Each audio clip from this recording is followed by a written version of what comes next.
معزز ناظرین، السلام علیکم ورحمۃ اللہ وبرکاتہ۔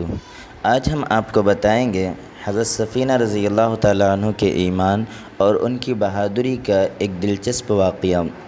محمد بن المنکدر رحمۃ اللہ علیہ کہتے ہیں کہ مجھ سے خود حضرت سفینہ رضی اللہ تعالیٰ عنہ نے بیان کیا ہے کہ میں ایک مرتبہ کشتی سے دریا کا سفر کر رہا تھا کہ وہ کشتی ٹوٹ گئی تو میں ایک تختے پر بیٹھ گیا۔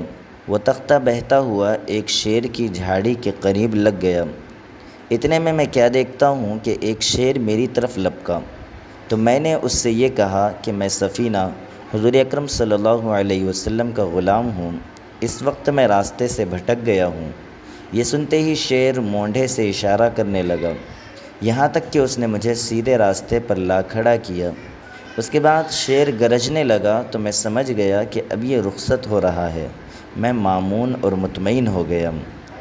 امام بہقی رحمۃ اللہ علیہ نے محمد بن منکدر سے ہی یہ واقعہ نقل کیا ہے کہ حضرت سفینہ رضی اللہ تعالیٰ عنہ سرزمین روم کے قریب لشکر سے پیچھے رہ گئے تو آپ کو گرفتار کر لیا گیا۔ پھر آپ وہاں سے فرار ہو کر لشکر کو تلاش کرتے ہوئے آ رہے تھے۔ راستے میں دیکھتے ہیں کہ شیر کھڑا ہوا ہے۔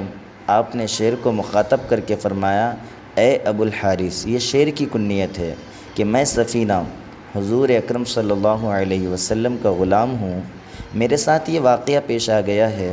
اتنے میں شیر دم ہلاتے ہوئے ان کی بغل میں کھڑا ہو گیا، اور سفینہ رضی اللہ تعالیٰ عنہ جب کسی قسم کی آواز کو سنتے تو شیر کو پکڑ لیتے۔ چنانچہ آپ برابر شیر کے ساتھ چلتے رہے یہاں تک کہ لشکر کو پا لیا۔